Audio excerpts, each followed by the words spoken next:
Hi നമസ്കാരം, ഞാൻ Rakesh M G ടിപ്സിലേക്ക് എല്ലാവർക്കും സ്വാഗതം. എല്ലാവരും സുഖമായിട്ടിരിക്കുന്നു വിശ്വസിക്കുന്നു.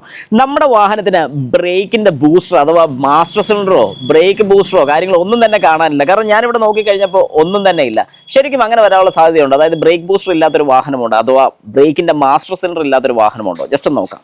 ഓക്കെ, നിങ്ങൾക്ക് ഇപ്പോൾ വളരെ കൃത്യമായിട്ട് ഈ ഒരു പോർഷൻ കാണുമ്പോൾ പറയാം, നമ്മുടെ ബ്രേക്ക് അല്ലെങ്കിൽ നമ്മുടെ ഡ്രൈവർ സൈഡ് വരുന്ന ഈ ഒരു പോർഷനാണ്.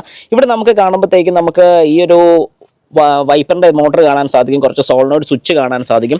അതല്ലാതെ പിന്നെ നമുക്കിവിടെ കാണാൻ സാധിക്കുന്നത് വേണ്ടേ ഒരു കുഞ്ഞൊരു സാധനം ഇരിപ്പുണ്ട്. പക്ഷേ ഇതൊരു മാസ്റ്റർ സിലിണ്ടർ ആണോ?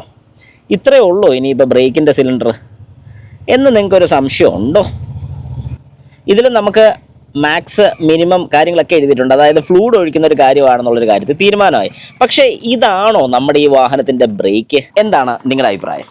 ജസ്റ്റ് ഞാനിപ്പോൾ ഒന്ന് കാണിച്ചു തരാം. ഇത് ഒരു ഫ്ലൂയിഡ് ക്ലച്ചാണ്, അതായത് ക്ലച്ചിൻ്റെ പമ്പാണ് നിങ്ങൾ കണ്ടത്. ക്ലച്ചിൻ്റെ പമ്പ് അവിടെ വന്നു കഴിഞ്ഞാൽ പിന്നെ ഇപ്പോൾ ഈ വാഹനത്തിൻ്റെ ബ്രേക്ക് എന്ത് ചെയ്യും? അതായത് ഈ വാഹനത്തിനപ്പം ബ്രേക്ക് സിലിണ്ടറോ അല്ലെങ്കിൽ ബ്രേക്കിൻ്റെ മാസ്റ്റർ സിലിണ്ടറോ അഥവാ ബൂസ്റ്ററോ കാര്യങ്ങളൊന്നുമില്ലേ?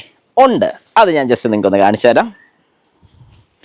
ദേ, ഇപ്പം നമ്മൾ ഈ കാണുന്ന ഈ ഒരു വാഹനത്തിൻ്റെ ഈ ഒരു സൈഡിൽ, അതായത് നമ്മൾ പൊതുവേ കണ്ടുവരുന്ന ഒരു കാര്യം എന്ന് പറഞ്ഞാൽ ഡ്രൈവറിൻ്റെ തൊട്ട് ഫ്രണ്ടിലായിട്ട്, അതായത് സ്റ്റിയറിംഗ് വരുന്ന അല്ലെങ്കിൽ നമ്മുടെ ബ്രേക്ക് പെഡൽ വരുന്നതിൻ്റെ ഈ ഒരു സൈഡിലാണ് സാധാരണ നമ്മുടെ വാഹനത്തിൻ്റെ ബ്രേക്ക് ബൂസ്റ്റർ ഒക്കെ വരുന്നത്. പക്ഷേ ഇവിടെ നേരെ ഓപ്പോസിറ്റ് ആയിട്ട് തന്നെ ഈ പോർഷനിലാണ് നമ്മുടെ വാഹനത്തിൻ്റെ ബ്രേക്ക് ബൂസ്റ്റർ വരുന്നത്. അപ്പോൾ ഇതിൻ്റെ കണക്ഷനൊക്കെ എങ്ങനെയാണ് വരുന്നത്? ഇതിൻ്റെ ബ്രേക്കിൻ്റെ റിസർവ് ടാങ്ക് അഥവാ നമ്മുടെ ഫ്ലൂയിഡ് ഒഴിക്കുന്ന ടാങ്ക് എല്ലാം വേണ്ട ഇവിടെയാണ് വരുന്നത്.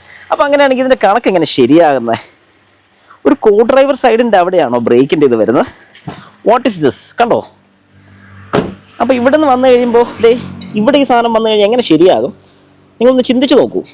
ഓക്കെ, ഇനി ഞാൻ നിങ്ങൾക്കൊരു ക്വസ്റ്റ്യൻ തരാം. ഇങ്ങനെയാണെന്നുണ്ടെങ്കിൽ ഈ ഒരു ബ്രേക്കിൻ്റെ ബൂസ്റ്റർ എങ്ങനെയാണ് വർക്ക് ചെയ്യുന്നത്? എപ്പോഴും നിങ്ങൾ എൻ്റെ വീഡിയോസ് കാണുന്നതല്ലേ? എന്നാൽ നിങ്ങൾ തന്നെ ഒരു ഉത്തരം തരിക. ഈ ഒരു ബ്രേക്ക് ബൂസ്റ്റർ എങ്ങനെ വർക്ക് ചെയ്യുന്നു? കാരണം ഇവിടെയാണ് ഇതിൻ്റെ ബ്രേക്ക് പെഡൽ വരുന്നത്. അതായത് നമ്മുടെ ഡ്രൈവർ സൈഡിൽ നിന്ന് ബ്രേക്ക് പെഡൽ അപ്ലൈ ചെയ്യുന്ന സമയത്ത് അവിടെ ഇരിക്കുന്ന, അതായത് നമ്മുടെ ലെഫ്റ്റ് സൈഡിൽ അങ്ങ് അറ്റത്തിരിക്കുന്ന ബൂസ്റ്റർ എങ്ങനെ വർക്ക് ചെയ്യും? ചിന്തിച്ച് നോക്കൂ. നിങ്ങളുടെ കമൻറ്റ്സ് ഞാൻ പ്രതീക്ഷിക്കുന്നു.